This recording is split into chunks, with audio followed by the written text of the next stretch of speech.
Mentally প্ৰস্তুত নাছিলোঁ কোনো ধৰণৰ কথা ক'বলৈ বা কিবা ষ্টেটমেণ্ট দিবলৈ। সেইটো কাৰণে 7 দিন মই যেনে যেনে কটালোঁ, কিন্তু এতিয়া জোখতকৈ বহুত বেছি অপপ্ৰচাৰ চলিছে। বহুত ধৰণে মোক সাঙুৰ খুৱাইছে বিভিন্ন ক্ষেত্ৰত।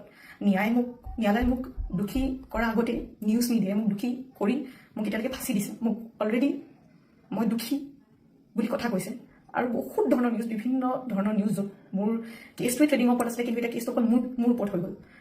আজি ফাইনেলি বহুত দিনৰ পিছত সাহস কৰি মই চাৰেণ্ডাৰ কৰিব ওলাইছোঁ। মই ফুল কঅপাৰেট কৰিম পুলিচৰ লগত। ইমান দিনে কৰিব পৰা নাছিলোঁ, মই পলাই ক'তো থকা নাই, মই লুকাই আছিলোঁ অকণমান, মই পৰা নাছিলোঁ সহ্য কৰিবলৈ। ইমান সহজ নহয় নিউজ এটা শুনি থকা বা নিউজ এটা কৰি থাকিলে, যি মন যায় তাকে কৈ আছে, কোনো ধৰণৰ তথ্য নোহোৱাকৈ কথা কৈ আছে। মই ভাবিছিলোঁ ইমানখিনি কেতিয়াও নিউজ মিডিয়াই নকৰে, ইমান তথ্য নথকাকৈ ইমান নিউজ নবজায়, কিন্তু আজি মিডিয়াৰ ফলত মই আজি দোষী। গোটেই মানুহৰ আগত মোৰ মান সন্মান, মোৰ মা দেউতা, মোৰ পৰিয়ালৰ গোটেইবোৰ উলংঘ হৈছে। আৰু এতিয়া আৰু ধৈৰ্য ধৰিব পৰা নাই, চবৰে এটা সীমা থাকে। সেইটো কাৰণে আজি মই চাৰেণ্ডাৰ কৰিম আৰু মোৰ বিশ্বাস যে তথ্য চাই ন্যায়ালয়ে ডিচিশ্যন ল'ব আৰু মিডিয়াৰ নিউজ চাই নহয়। চ' আজি মই চাৰেণ্ডাৰ কৰিম আৰু মই ফুল কঅপাৰেট কৰিম পুলিচৰ লগত। আৰু মোৰ বিশ্বাস যে যদি মই সত্য হয়, মোৰ কোনো ধৰণৰ শাস্তি নহয়। বহুত অপপ্ৰচাৰ চলি আছে। যি নিউজ বাজিছে তাৰ 10%ও সঁচা নহয়।